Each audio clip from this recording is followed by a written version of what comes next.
الحمد لله الذي جعل الشمس والقمر بحسبان والنجم والشجر يسجدان وفضل زمانا على زمان كما فضل مكانا على مكان وإنسانا على إنسان ونشهد أن لا إله إلا الله وحده لا شريك له أرسله بالحق بشيرا ونظيرا وداعيا إلى الله بإذنه وسراجا منيرا وقال شان حبيبه إن الله وملائكته يصلون على النبي يا أيها الذين آمنوا صلوا عليه وسلموا تسليما اللهم صل على سيدنا مولانا محمد وعلى آل سيدنا مولانا محمد اللهم صل على سيدنا مولانا محمد وعلى آل سيدنا مولانا محمد আরব দেশের মায়া মেনার পেটে নবী জন্মিলেন জন্মের পরে কোন কারণে উম্মত বলে কাঁদিলেন আল্লাহুম্মা সাল্লি আলা سيدنا مولانا محمد وعلى آل سيدنا مولانا محمد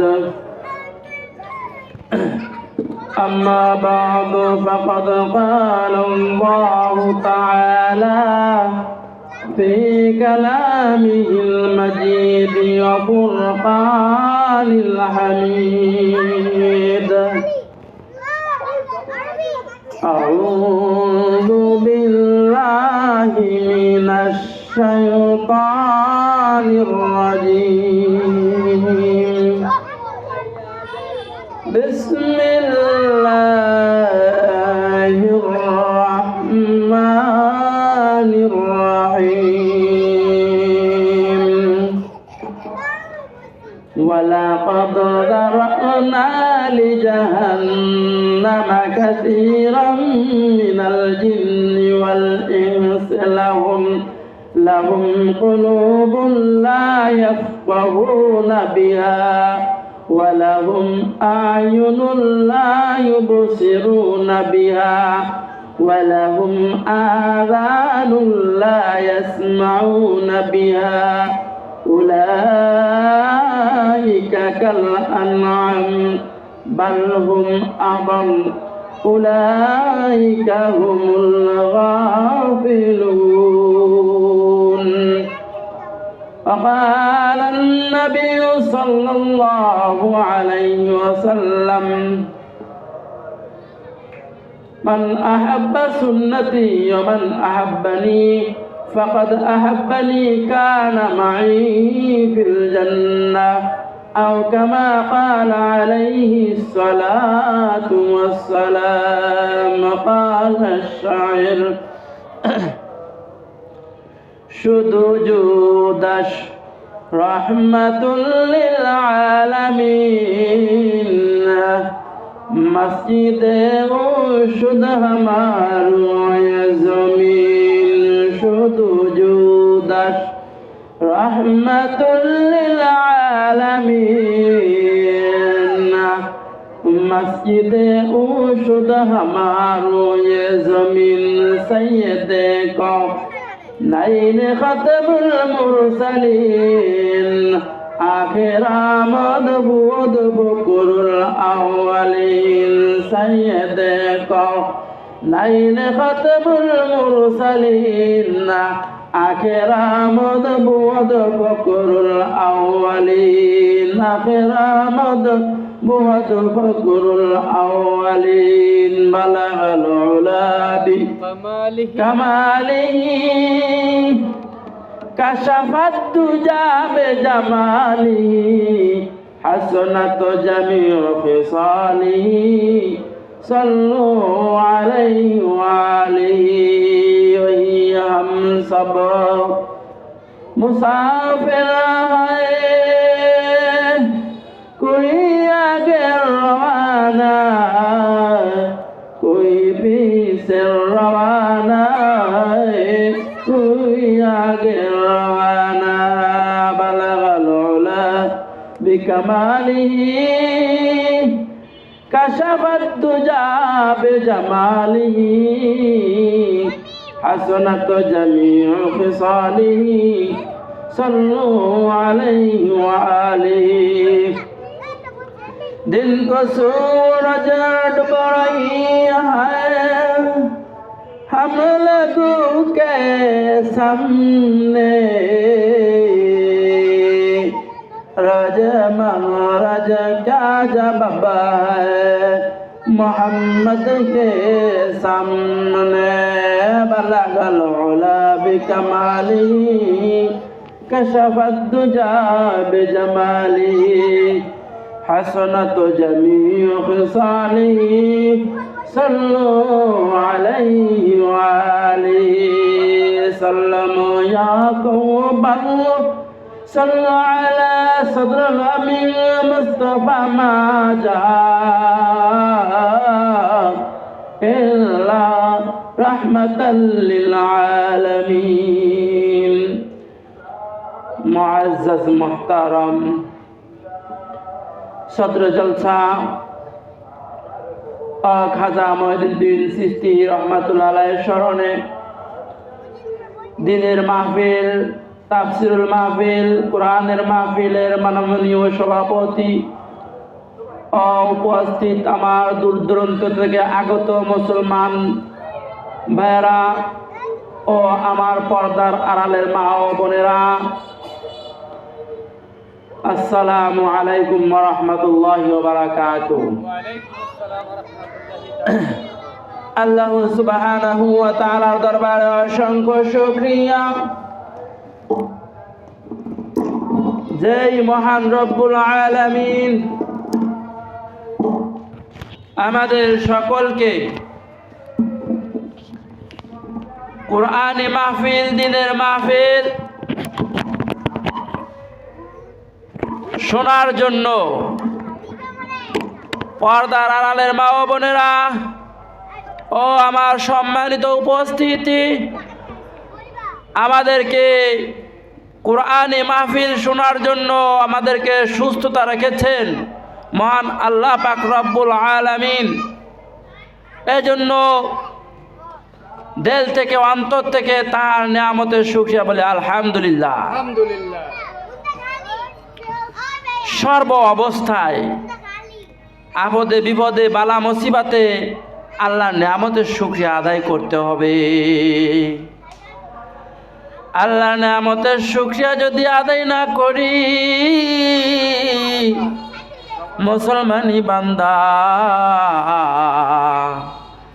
আল্লাহ সুবহানাহু ওয়া তাআলা মহাগ্রন্থ কোরআনুল কারীমে বলেন, লাইন শাকারতুম লাযীদান্নাকুম ওয়া লাইন কাফারতুম ইন্না আযাবি লাশাদীদ। যারা আমার নিয়ামত পাইল আর সাথে সাথে নিয়ামতের শুকরিয়া আদায় করলো, আমি তার নিয়ামতকে বাড়াইয়া দিলাম। বলেন সুবহানাল্লাহ। পক্ষান্তরে যারা আমার নিয়ামত পাইয়া নিয়ামতের নাফরমানি করলো, নিয়ামতের শুকরিয়া আদায় করলো না, আমি তাদেরকে শক্ত কঠিন আযাবের মধ্যে ফেলাই দিব। নাউযুবিল্লাহ। আমার ভাইয়েরা,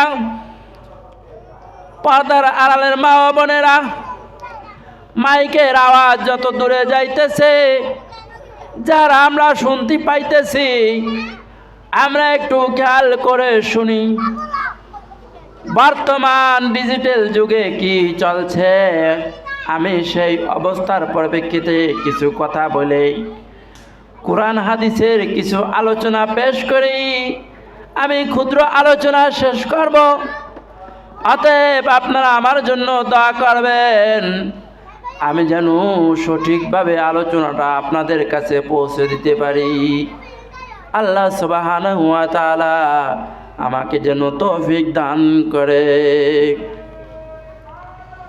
মা গ্রন্থ কুরআনুল কারীমে আল্লাহ পাক রব্বুল আলামিন ঘোষণা করেন, ওয়ালাকাদ যারানা লিজাহান্নামা কাসীরাম মিনাল জিন্নি ওয়াল ইনসি লাহুম কুলুবুল লা ইয়াফকাহুনা বিহা ওয়া লাহুম আ'য়ুনুল লা ইউবসিরুনা বিহা ওয়া লাহুম আযানুল লা ইয়াসমাউনা বিহা উলাইকা কাল আনআম বাল হুম আদাল উলাইকা হুমুল গাফিলুন।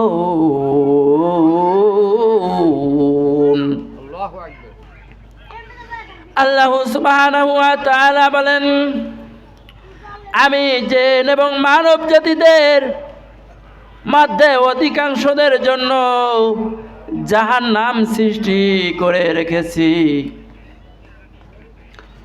কারণ হলো তাদেরকে আমি অন্তঃকরণ দিয়েছি, আমি হৃদয় দিয়েছি, তারা এই হৃদয় দিয়া উপলব্ধি করে না। আমি তাদেরকে দুটো চোখ দিয়েছি, এই চোখ দিয়ে তারা দেখে না। আমি তাদেরকে দুটো কান দিয়েছি, এই কান দিয়ে তারা শ্রবণ করে না। অতএব এরা হলো কি? এরা হলো চতুষ্পদ প্রাণীর ন্যায়, বালহুম আদাল। শুধু তাই নয়, এরা হলো এর চেয়ে নিকৃষ্ট, অর্থাৎ উলাইকা হুমুল গাফিলুন। এরা হলো গাফেল, অলসের দল।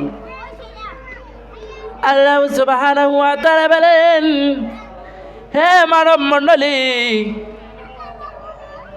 হে মুসলমান, হে আমার বান্দা বান্দিগণ, তোমরা একটু খেয়াল করে শোনো রে।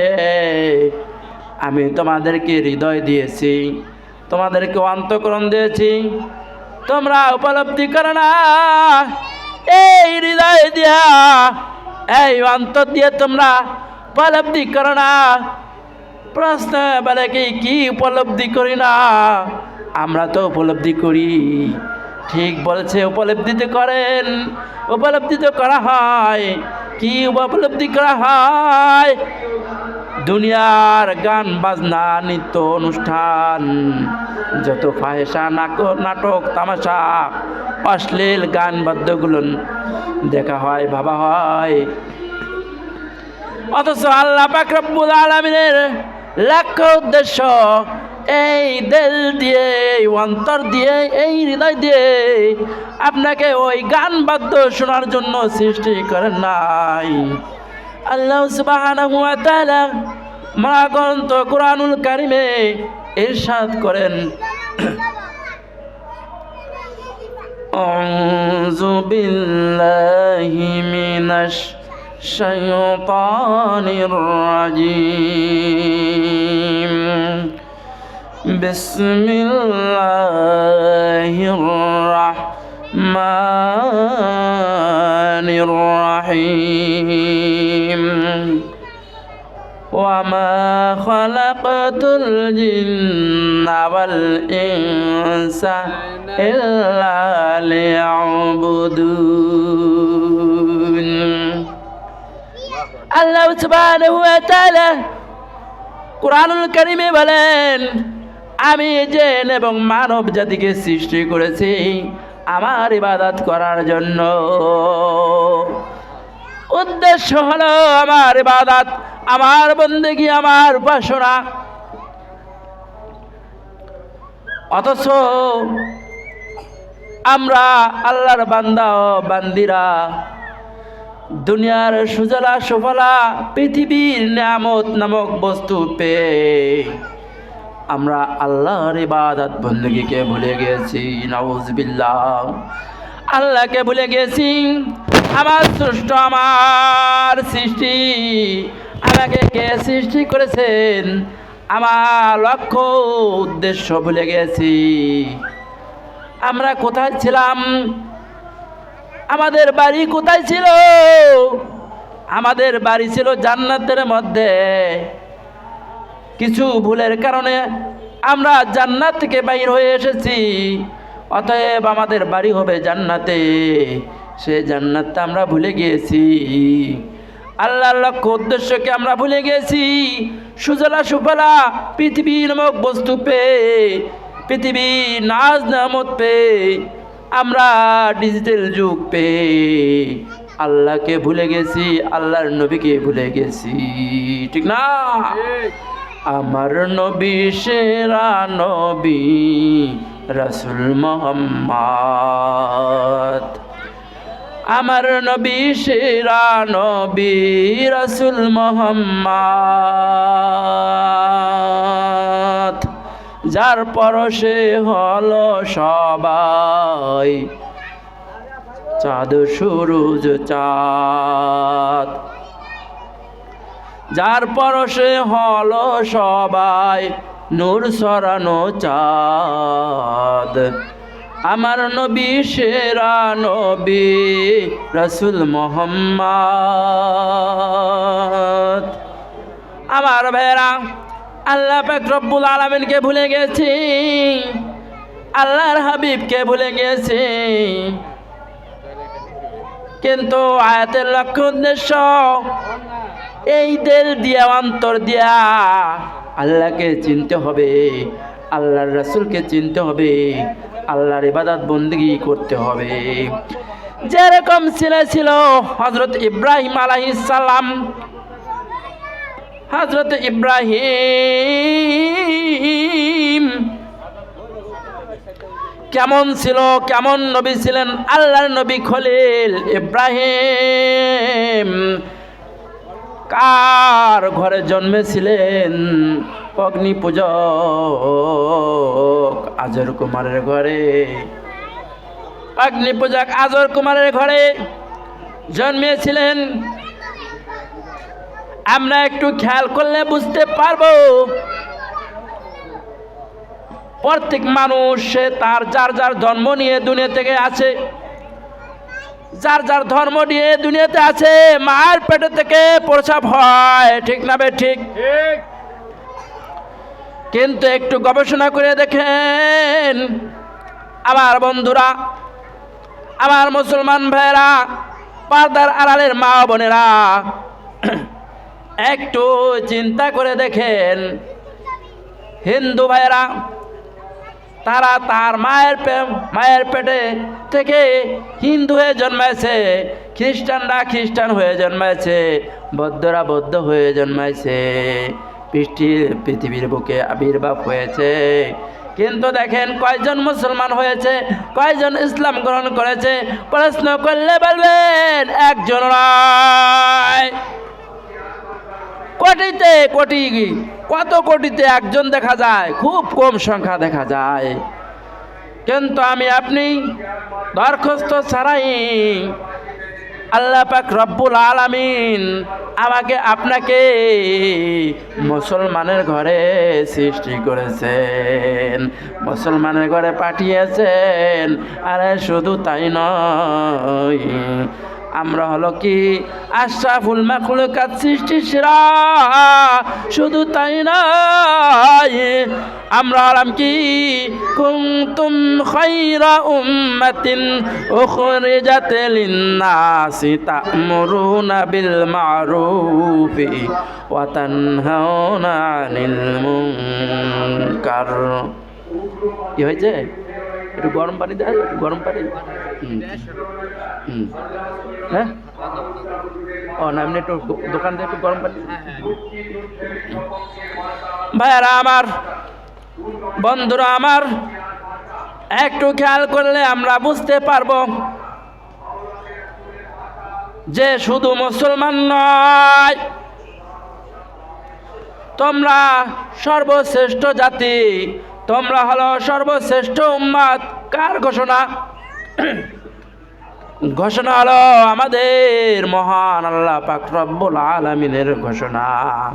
তিনি আমাদেরকে সার্টিফিকেট দিয়েছেন, সার্টিফিকেট দিয়েছেন, তোমরা শ্রেষ্ঠ উম্মত, তোমরা সর্বশ্রেষ্ঠ উম্মত।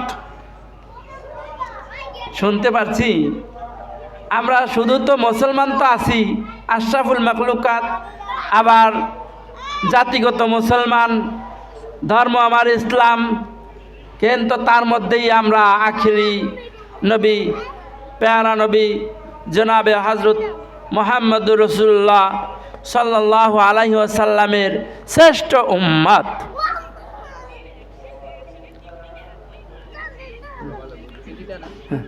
শ্রেষ্ঠ উম্মত। তারপরও আমাদের দিমাগ অন্তর দিয়ে আমরা বুঝলাম না আমরা শ্রেষ্ঠ উম্মত। আমাদের করণীয় কি ছিল? অতএব আমাদের নিজেদের সম্মানকে আমরা হারিয়ে ফেলাইতেছি। আমরা এই পৃথিবী নামক নিয়ামত, এই ডিজিটাল যুগ দেখে ব্রিটিশ পিরিয়ডের সেই ইহুদি নাসারা, সেই খ্রিস্টান হিন্দুদের কার্যক্রম নিয়ে আমরা ব্যতিব্যস্ত আছি। কিন্তু আমাদের লক্ষ্য উদ্দেশ্য হলো, আমাদের ঠিকানা হলো জান্নাত, আমাদের বাড়ি হলো কবর। সেই কবর নামক বাড়িকে আমরা ভুলে গিয়েছি, জান্নাতকে আমরা ভুলে গিয়েছি। অথচ মুসলমান হয়ে আমরা মুসলমানের যে কাজ সেইগুলো ধরলাম না। হযরত ইব্রাহিম আজর কুমারের ছেলে হয়ে অগ্নি পূজকের ঘরে এসে তারপরও তিনি কি করলেন? যে তার স্রষ্টা সৃষ্টিকে নিয়ে ভাবা শুরু করলেন, আমাকে কে সৃষ্টি করেছে? আকাশের তারাকে দেখে মনে হচ্ছে যেন আমাকে আকাশের তারা সৃষ্টি করেছে। না না না, তারা সৃষ্টি করে নাই। দিনের বেলা দেখে কি পূর্ব দিগন্ত থেকে সূর্য উদিত হয়, বলে কি হাজা রব্বি আকবার, এ তো আমার বড় প্রভু হবে।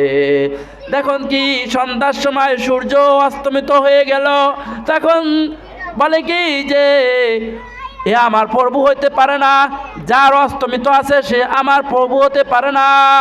এক পর্যায়ে সে বলে ইন্নী ওয়াজ্জাহতু ওয়াজহিয়া লিল্লাযী ফাতারাস সামাওয়াতি ওয়াল আরদা হানিফা ওয়া মা আনা মিনাল মুশরিকিন।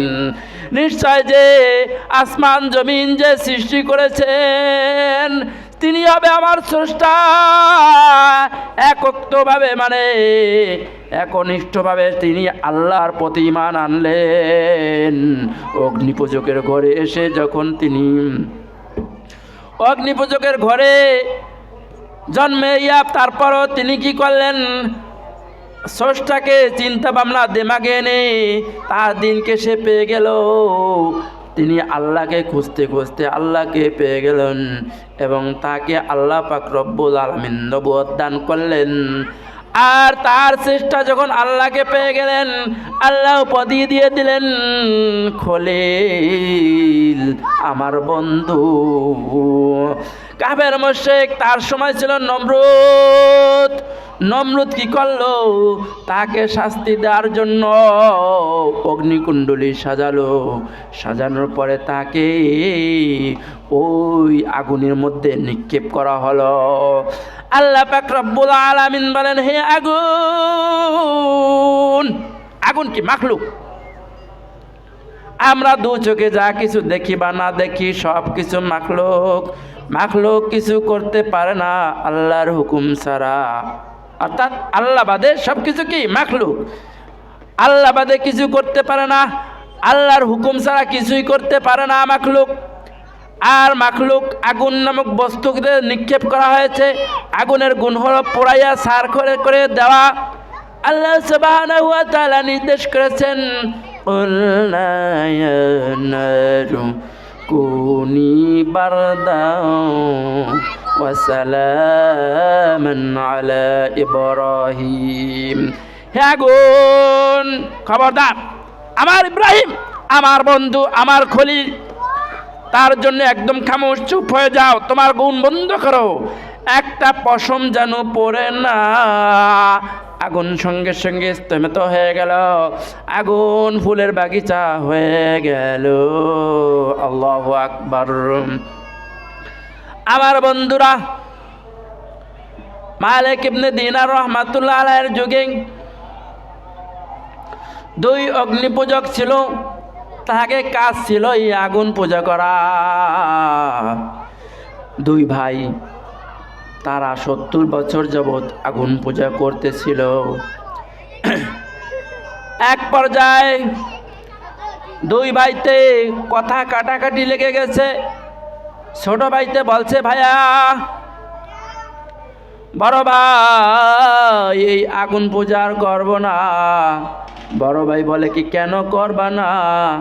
বলে কি, তাহলে করব না, তাহলে করতে পারি, আসো এই আগুন দিয়ে পরীক্ষা করব।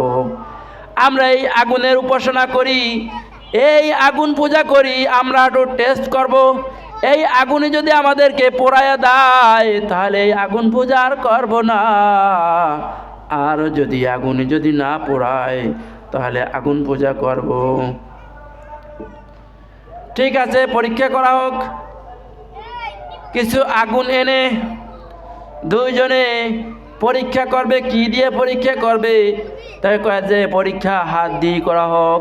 বড় ভাই ছোট ভাইকে বলছে, দাও, হাত ঢুকাই দাও। কিন্তু আল্লাহ পাক রব্বুল আলামিন তার হুকুম হলে পরীক্ষা চলছে, আগুন পোড়ায় দাও, পোড়ায় দাও। যখন আগুনে হাত দিতে পারে, হাত পুড়ে গেল। ছোট ভাই বলছে কি, ভাইয়া, এই 70 বছর যাবৎ আগুন পূজা করলাম, এই আগুনে আজ রেহাই দিল না, ছাড়ল না, অতএব এই আগুন পূজা আর করব না। আল্লাহু আকবার।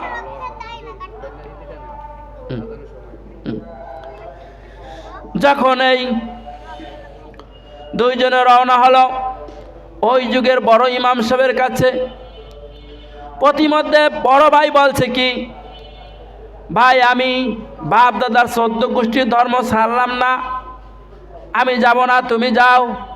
তখন উনি ভেগে গেল। ছোট ভাই ইমাম সাহেব হুজুরের কাছে যে বলছেন, হুজুর আমাকে কালিমা তয়বা পড়ায় দিন। কালিমা তয়বা লা ইলাহা ইল্লাল্লাহু মুহাম্মাদুর রাসূলুল্লাহ সাল্লাল্লাহু আলাইহি ওয়াসাল্লাম। ইমাম সাহেব কিছু মুসল্লিকে দিয়ে গবেষণা করে কিছু আয়োজনের ব্যবস্থা করলো যে নবমুসলিম কি করা যাবে। সে বলছে কি, আমাকে কিছু করতে হবে না, আমি যেই মালিকের প্রতি ঈমান এনেছি আমার সেই মালিক ব্যবস্থা করবে বলে স্ত্রী পরিবার নিয়ে সে চলে আসলো। চলে আসার পরে সে স্ত্রী পরিবারবর্গকে এক জায়গায় তাঁবুতে রেখে সে জঙ্গলে চলে গেল। বলে কি যাই আমি মালিকের কাজ করে আসি। সে মালিকের কাজ করতে গেলেন। করতে যাওয়ার পরে সন্ধ্যা যখন ঘনিয়ে আসলো, সে বাড়িতে চলে আসলো খালি হাতে। স্ত্রী ছেলে মেয়ে বলছে কি কিছুই আনেন নাই। বলছে কি আমার মালিক মজুরি দেয় নাই। ওই মাস্টার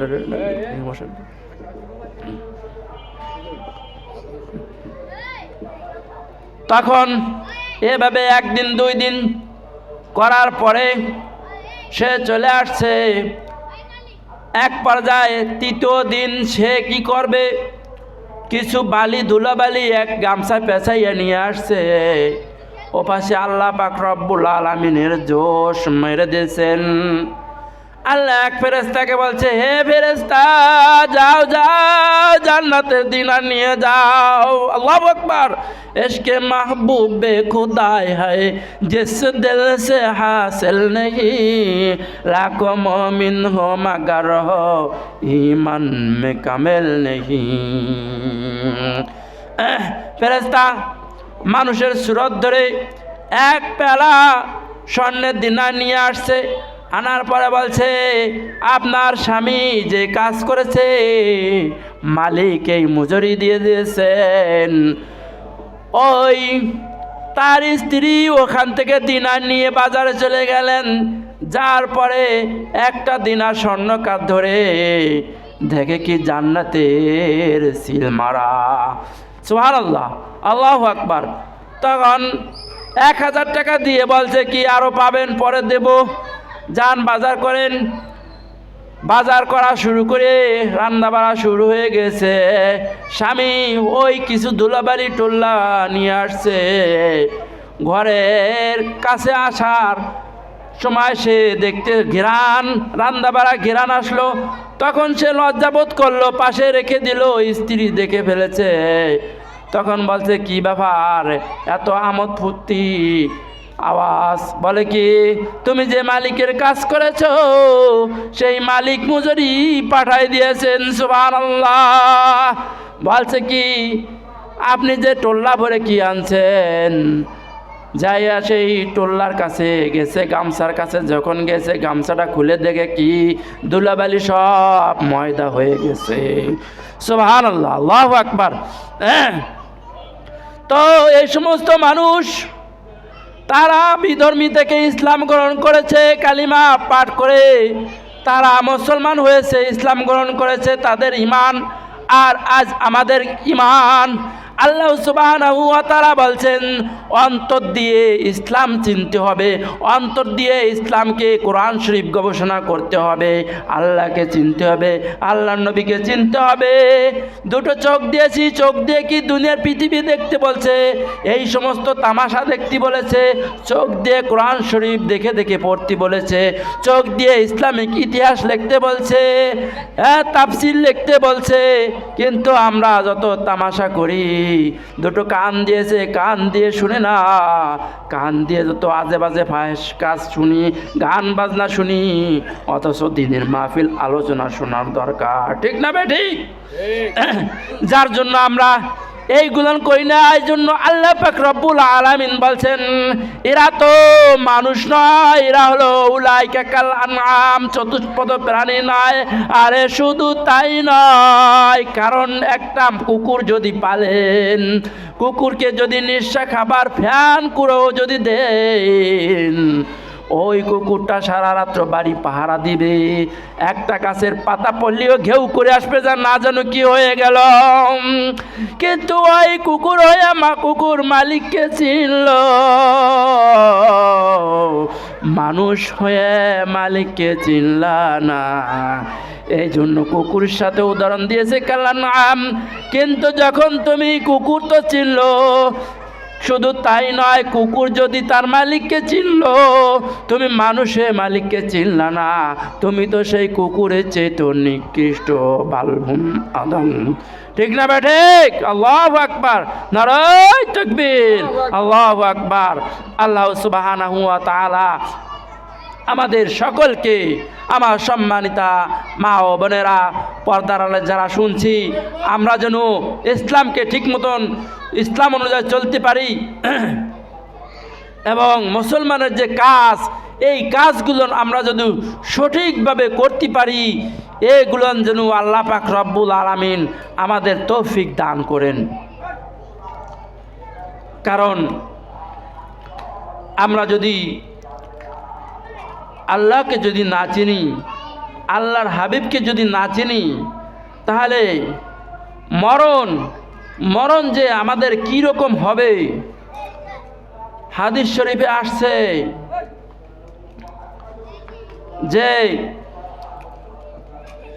যে আল্লাহর রেজামন্দি, আল্লাহর সন্তুষ্ট নিয়ে, আল্লাহর নবীর সন্তুষ্ট নিয়ে যে মৃত্যুবরণ করলো, আল্লাহ পাক রব্বুল আলামিন তাকে সফল কাম করে দিল। বলেন সুবহানাল্লাহ।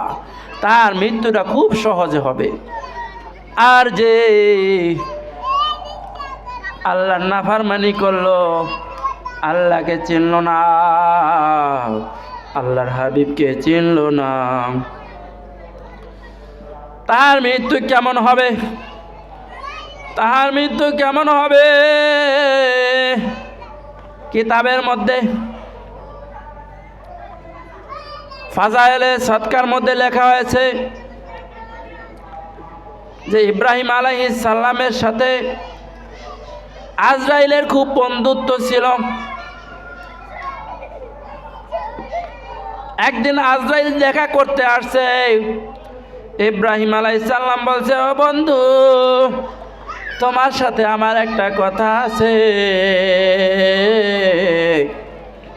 আজরাইল বলছে, বন্ধু কি কথা, একটু বলো। ইব্রাহিম বলছে, আজরাইল, তুমি নাফরমান বান্দা বান্দির জানটা কিরকম ভাবে কবজ করবা, আমাকে একটু বলো। আজরাইল বলছে, বন্ধু তুমি তো এটা সহ্য করতে পারবা না, তারপর একটু দেখেন। বলছে, বন্ধু চোখ বন্ধ করো। চোখ যখন ইব্রাহিম আলাইহিস সালাম বন্ধ করছে, বলা হয়েছে এবার খোলেন। খুলছে। যখন আজরাইল আলাইহিস সালামকে দেখলেন, কিতাবের মধ্যে আসছে ইব্রাহিম বেহুশ হয়ে পড়ে গেছেন। পরবর্তীতে ইব্রাহিম আলাইহিস সালাম কিতাবের মধ্যে লেখছেন যে আমি দেখলাম আজরাইলের এক ঠ্যাং রয়েছে আসমানে আর এক ঠ্যাং রয়েছে জমিনে। আজরাইল এত বড় আমার চোখে আসতেছে না। তার মাথা এত বড়, আমার চোখের জ্যোতি যত দূর যায় তার মাথা এত বড়। তার চুলগুলো ছিল খাড়া খাড়া, আর শরীরটা এত কালো কালো। চোখ ছিল মটকার মতন বিশাল বিশাল চোখ, আর চোখ ছিল খুব লাল আকার, কয় না কুপকা চোখের মতন লাল। চোখ থেকে আগুনের শিকার উঠতেছেন। হাতে ছিল রোহার করা, গার থেকে দুর্গন্ধ। এত কঠিন কঠিন নাফরমান বান্দা বান্দি মালাকুল মউতকে যখন দেখবে, তার জান পলানোর জন্য দৌড়দৌড়ি করবে। একটু চিন্তা করুন, কিছুক্ষণ আগেও দেখছি হিন্দু জাতিদের যে ঢাক ঢোল বাজতো, মানুষে ঘুমাইতে পারতো না। আজ মুসলমান হয়ে এমন বাদ্যযন্ত্র বাজায় যে মাটি পর্যন্ত কেঁপে ওঠে। খ্রিস্টান হিন্দুরা হার মেনে গেছে মুসলমানের কাছে। আমরা নামে মুসলমান, কাজে কিছু না। মুসলমানের কাজ কি ছিল? মুসলমানের কাজ যদি ঠিক থাকতো তাহলে আমাদের এই দশা হইতো না, আমাদের মারপিট খাইতে হইতো না, আমাদের কি করতে হতো না, আমাদের বেইজ্জতি হইতো না। ঠিক না বে ঠিক? আমার বন্ধুরা, খলিফাতুল মুসলিমিন হযরত ওমর ফারুক রাদিয়াল্লাহু আনহু তাহার যুগে